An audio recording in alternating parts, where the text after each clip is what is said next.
Well, we're still YouTubing around with the SMTA. As Squatch would say, I'm going to tell you how to change an alternator belt on these. There's people that don't know. And we're going to talk about the manifold. I might even throw something in there about ethanol fuel.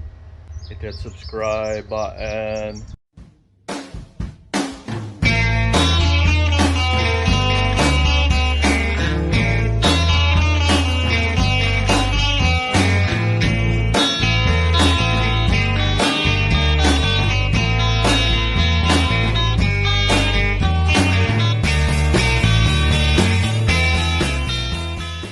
Well, I showed in a previous video where this belt's, they should have changed it when they changed this one, but they didn't.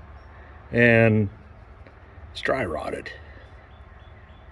I mean, I'm going to change it out. It's also not the right size. This requires, I mean, you can see there's movement on the pulley. This is a 5/8 pulley, and that's probably half-inch belt. So yeah, I'm going to change that out. And I'm going to show you how to do it.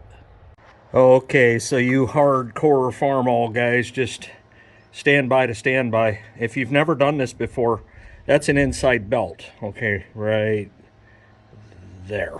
Or wait, right there. I'm trying to look through the camera and point at the same time, can't do it. But there's a set screw right here. And there's kind of a detent in those threads. There are threads right here, okay? And then there's this, and it's got these things that you can push against. You're going to unscrew this counterclockwise, and what that's going to do, it's going to loosen this belt up to the point where you can get this belt off, down around it, up and over the fan, put the new belt on, down around it, and then you're good to go. But it's kind of a pain in the butt. These literally came out of the factory as true set screws. And they aren't fun to take out, because that right there is a flathead, okay? What a lot of guys did was they'd take these out and then they'd replace them with bolt heads. So if they ever had to change a belt or whatever again, they just throw a ratchet or something on there and easy peasy, backed off. But these doggone things, I wouldn't doubt I'm going to break that off. And then the party starts. So, but either way, yeah, that's how you do it.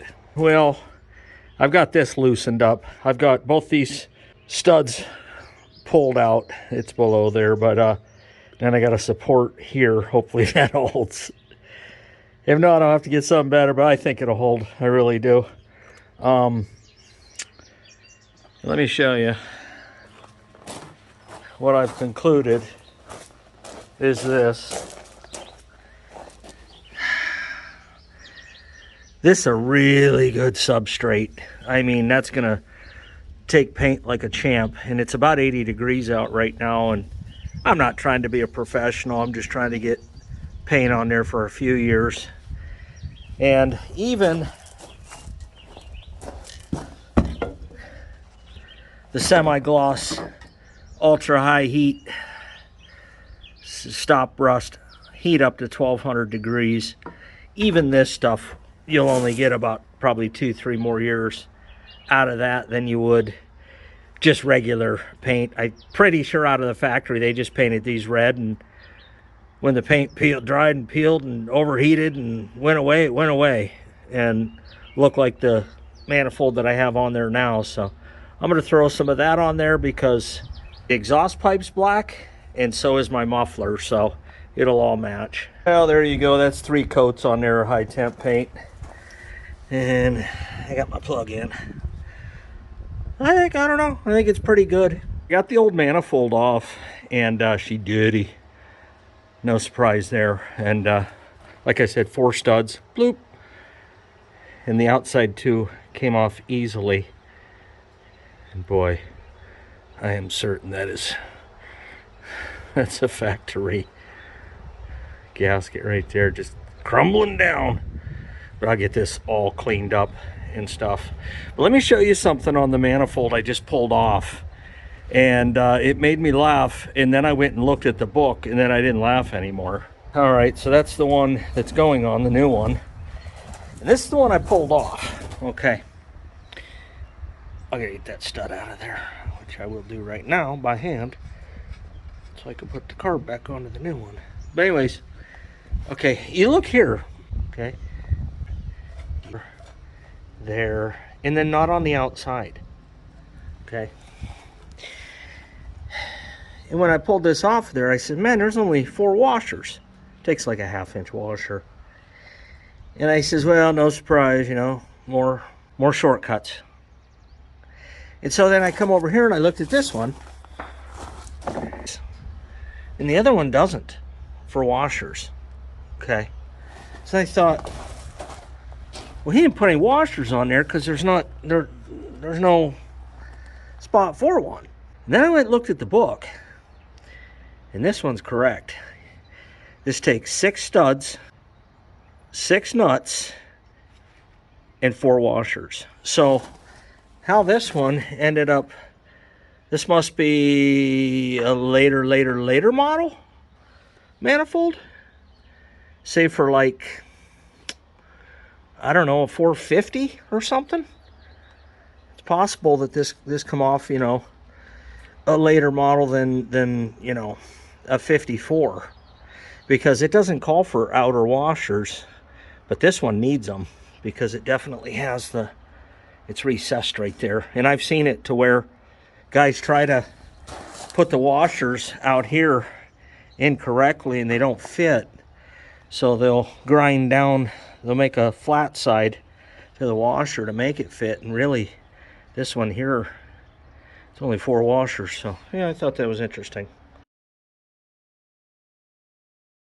Oh, so I'm getting this old gasket material off of here, and right around here there was no gasket material at all. It was all right here where it's, you know, semi cleaner / more silver looking. Yeah, there was nothing there. So there's 0 chance that was sealed. And then this is just as baked on as a old burnt cookie that cooked for 20 years at 160 degrees. Well, I'm getting somewhere. Where, I don't exactly know. I'm going to clean these a little better.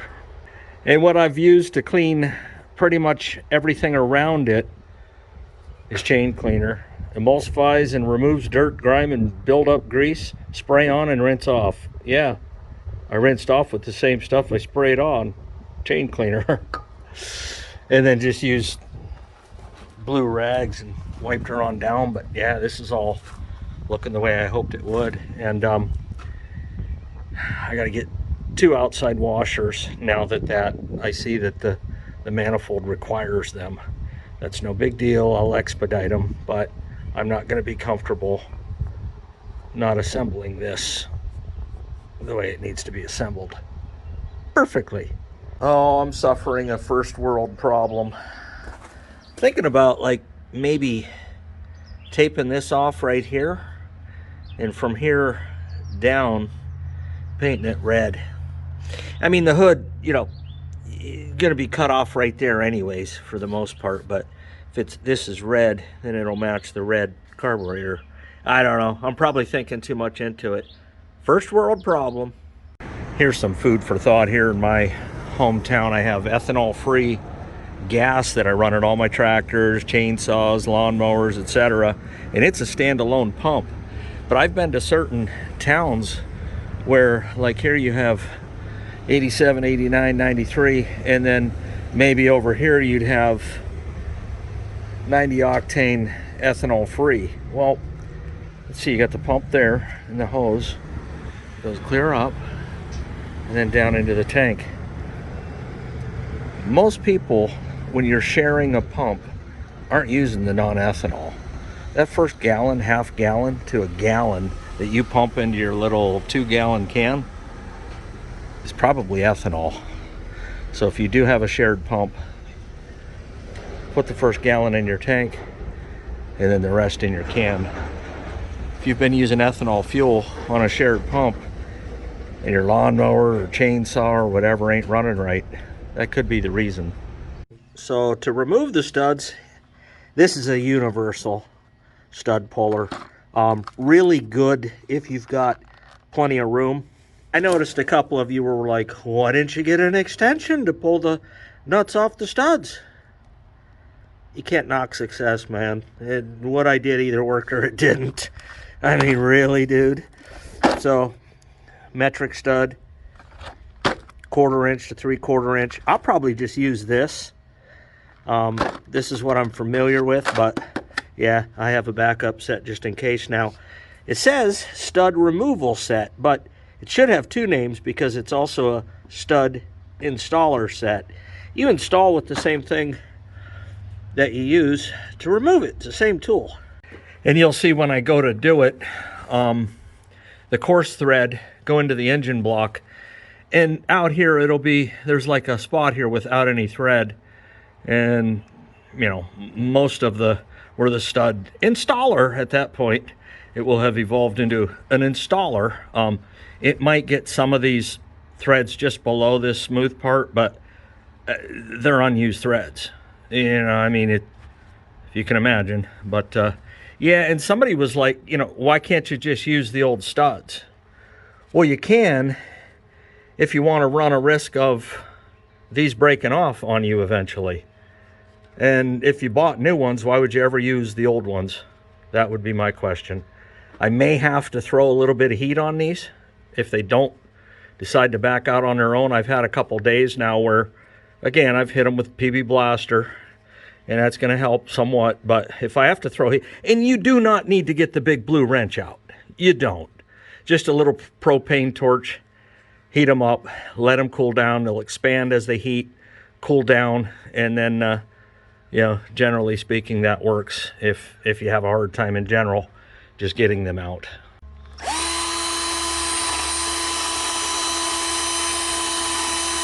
Doesn't take a whole lot to clean these. Little wire brush, cordless drill, and of course a cleaning agent, like chain cleaner. I'm not recommending you use chain cleaner, but use whatever you got.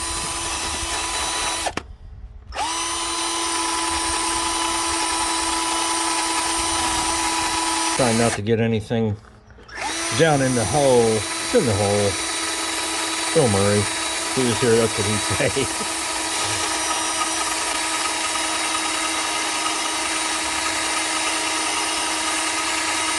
That's the side that had no gasket on it. I mean, good grief. And I have decided that since I'm waiting on the washers anyways, I am going to spray the copper sealant on the gaskets. That will happen.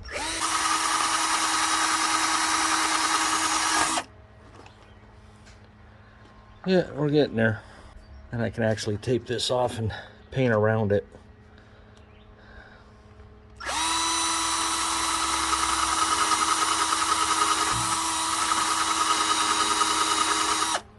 And yes, I did manually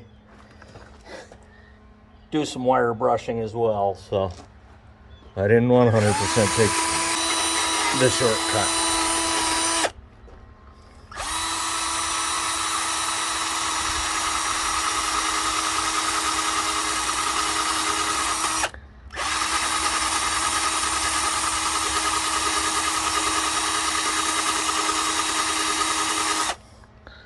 There we go. Getting down to the bear ski.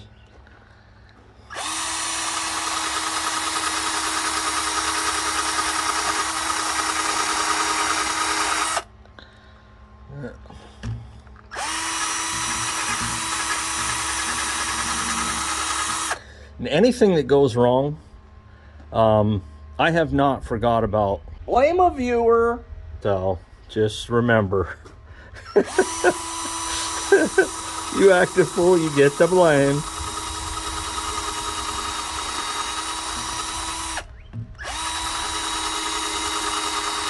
I can imagine, like, first time coming to my channel, you know, everybody's used to the mature material.